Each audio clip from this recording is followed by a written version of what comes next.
వాస్తవాలకు దగ్గరగా అంచనాలకు తగ్గట్టుగా తమ ప్రభుత్వం బడ్జెట్ రూపొందించినట్లు ఆర్థిక మంత్రి భట్టి విక్రమార్క తెలిపారు. గత ప్రభుత్వం ఆచరణ సాధ్యం కాని బడ్జెట్ రూపొందించి ఇచ్చిన సంక్షేమ పథకాలకు నిధులు కేటాయించలేని దుస్థితిని తీసుకొచ్చిందన్నారు. దీనివల్ల పేదలు, మహిళలు అధికంగా నష్టపోయారని తెలిపారు. తాము హెల్తీ బడ్జెట్ రూపొందించామన్నారు. చెప్పినట్టే నిరుద్యోగ యువతకు జాబ్ నియామకాలు చేపడుతున్నామన్నారు. ఎవరు వెళ్తారంటే డబుల్ బెడ్రూమ్ ఇల్లోళ్ళు, 3 ఎకరాల భూముళ్ళు, లేకపోతే ఇంకో హామీ ఇచ్చి చేస్తామని చెప్పినటువంటి వాళ్ళు, ఇలా పేద ప్రజల కోసం ఏ పథకాలు అయితే, ఉదాహరణకి దళిత బంధు లాంటి పథకం, ఇటువంటివన్నీ ప్రకటించేస్తారు బడ్జెట్లో. అంతిమంగా ఖర్చు పెట్టాల్సినవన్నీ వాటి కోసం ఖర్చు పెట్టి లాస్ట్లో మిగిలిన ఈ స్కీమ్స్ మాత్రం డబ్బులు ఉండవు, ఖర్చు పెట్టరు. చెప్పుకోవటానికి మాత్రం చాలా పెద్ద బడ్జెట్ లాగా ఉంటుంది, వీటన్నిటికీ డబ్బులు కేటాయించినట్టుగా ఉంటుంది.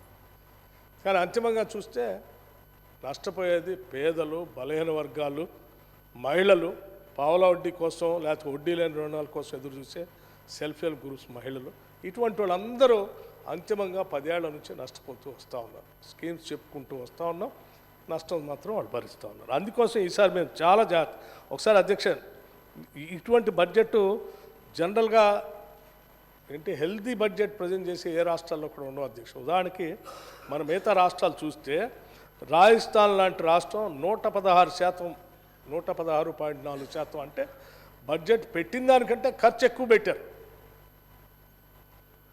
వాళ్ళు. ఉదాహరణకి 2021-22లో రాజస్థాన్ వాళ్ళు 2,50,247 కోట్లు బడ్జెట్ పెడితే వాళ్ళు ఖర్చు పెట్టింది 2,91,191, అంటే 116% అదనంగా, 100% కాదు, ఇంకో 16% ఎక్స్ట్రానే ఖర్చు పెట్టారు.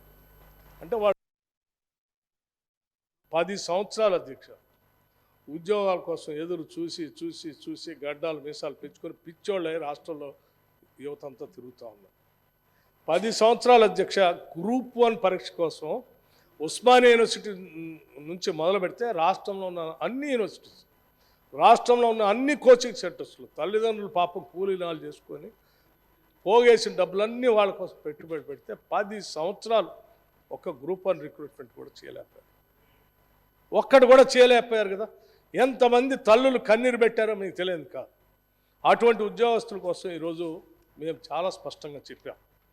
ఎన్నికల హామీలప్పుడు కూడా చెప్పాము, మేము జాబ్ క్యాలెండరు అనౌన్స్ చేస్తాం, పబ్లిక్ సర్వీస్ కమిషన్ని ప్రక్షాళన చేస్తామని చెప్పాం.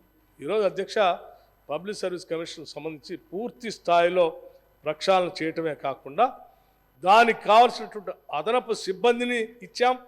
ఆ సిబ్బందికి కావాల్సిన 40 కోట్ల రూపాయలు వెంటనే మంజూరు చేసే ఏమాత్రం ఆలోచన చేయకుండా వాళ్ళ పనిలో వాళ్ళు ఉన్నారు. ఇవాళ గ్రూప్ 1 సర్వీస్లో ఇప్పటికే అనుమతించిన 503 పోస్టులకి అదనంగా ఇంకొక 64 పోస్టులు మంజూరు చేయటం జరిగింది అధ్యక్ష. 6 గ్యారంటీలు పూర్తిగా కట్టుబడి మేము గాలికి వదిలేలే.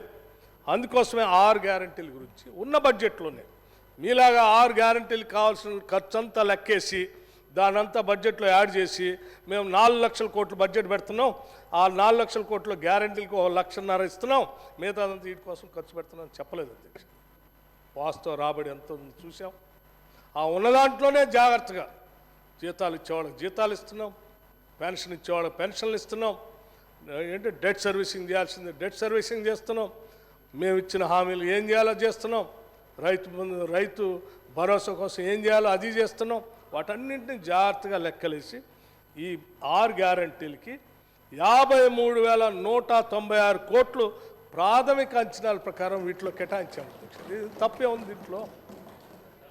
అది కూడా ఓటాన్ అకౌంట్ పూర్తి చేసి వారి నియామక పత్రాలు సాక్షాత్తు డాక్టర్ బాబాసాహెబ్ అంబేద్కర్ సాక్షిగా పబ్లిక్గా డయాస్ ఏర్పాటు చేసి వారితో పాటు వారి కుటుంబ సభ్యులను కూడా అందరూ పిలిచి, అమ్మ ఉద్యోగాల పండగ,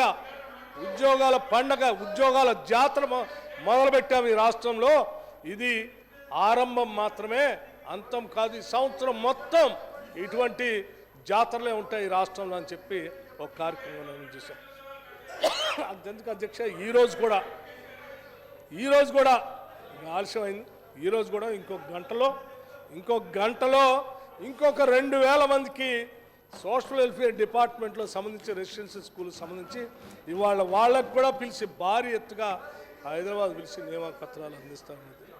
ఈ రాష్ట్రంలో నిరుద్యోగ యువకులు వాళ్ళు కన్న కళలు నిజం చేయటం కోసం ప్రతిరోజు వాళ్ళ కోసం ఆలోచన చేస్తాం అధ్యక్ష. సాధ్యమైనంత వరకు ఈ ఉద్యోగాల జాతర కొనసాగుతూనే ఉంటుంది అధ్యక్ష.